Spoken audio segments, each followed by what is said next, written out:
প্রিয় সহকর্মীবৃন্দ, আমাদের সামনে বহু কাজ, এখন অনেক কাজ, দেশকে পুনর্গঠনের কাজ।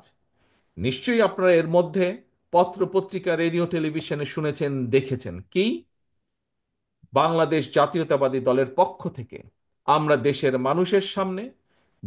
সামনে আমরা 31 দফা রাষ্ট্র কাঠামো পুনর্গঠন কাঠামোর 31 দফা রূপরেখা আমরা দিয়েছি। সেটি কি? সেটির মধ্যে সংক্ষেপে যদি বলতে হয়, সেটির মধ্যে এই দেশের ভবিষ্যৎ প্রজন্ম, সন্তানদের শিক্ষা ব্যবস্থাকে কিভাবে ঠিক করব তার একটি সংক্ষিপ্ত বিবরণ দেওয়া আছে। এই দেশে বেকারদের কর্মসংস্থানের জন্য আমরা কি কি করতে চাই তার কথা উল্লেখ করা আছে। এই দেশের মানুষের স্বাস্থ্য নিয়ে আমরা কি করতে চাই তার কথা উল্লেখ করা আছে। এই দেশের কৃষি ব্যবস্থা আমরা কি করতে চাই তার উল্লেখ করা আছে।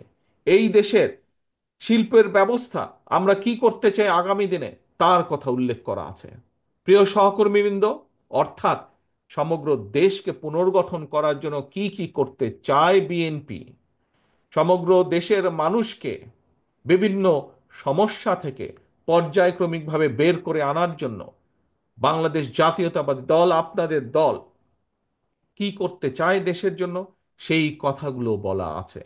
কাজেই আমাদেরকে আজকে সেই কাজগুলো আমাদেরকে বাস্তবায়ন করতে হবে। যেই কাজগুলো বাস্তবায়ন করার মাধ্যমে আমরা দেশের শিক্ষা ব্যবস্থাকে এই দেশের উপযোগী, এই দেশের ভবিষ্যৎ প্রজন্মের উপযোগী করে করতে পারবো, সেই পদক্ষেপ আমাদেরকে গ্রহণ করতে হবে। যেই কাজ করার মাধ্যমে আমরা এই দেশের বেকারদের কর্মসংস্থান করতে পারবো, এই দেশের লক্ষ কোটি মা বোনদের, ভাইদের আমরা কর্মসংস্থানের ব্যবস্থা করতে পারবো, তার উদ্যোগ গ্রহণ করতে হবে। কি করে আমরা কৃষির উৎপাদন বাড়াবো?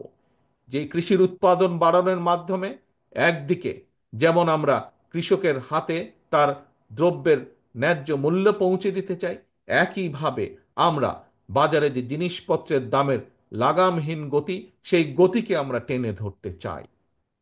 প্রিয় সহকর্মীবৃন্দ, এই দেশ 20 কোটি মানুষ, 20 কোটি মানুষের জন্য বহু কলকারখানা প্রয়োজন।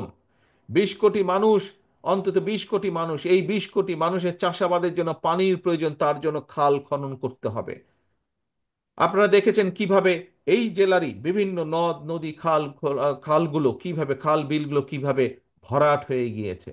কিভাবে ভরাট হয়ে যাবার কারণে বর্ষার মৌসুমে একদিকে যেমন বন্যা হয়, শুষ্ক মৌসুমে সেভাবে এলাকার মানুষ পানি পায় না। ঠিক এই অবস্থা বিরাজ করছে পুরা বাংলাদেশের সবগুলো জায়গায়। সেই সমস্যার সমাধান করতে হবে আমাদের, খাল খনন করতে হবে আমাদেরকে, নদীগুলো খনন করতে হবে।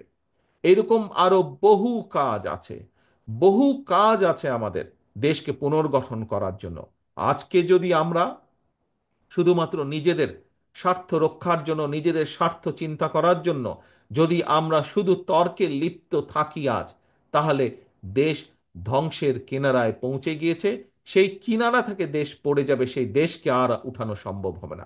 আজকে যদি আমরা শুধুমাত্র নিজেদের স্বার্থ রক্ষার জন্য যদি তর্ক বিতর্কে লিপ্ত থাকি, সবচেয়ে বড় লাভবান কে হবে? সবচেয়ে বড় লাভবান হবে সেই পালিয়ে যাওয়া স্বৈরাচার, হবে সবচেয়ে বড় লাভবান।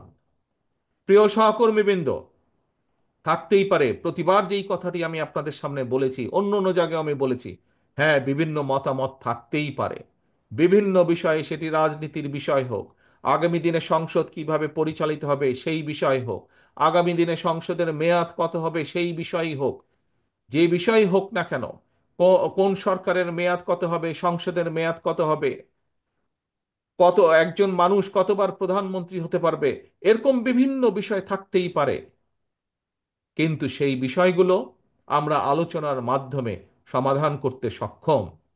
সেই বিষয়গুলো নিয়ে যদি মাত্রা অতিরিক্ত আলোচনা করি আমরা, তাহলে রাষ্ট্র পুনর্গঠন থেকে আমরা পিছিয়ে যাব।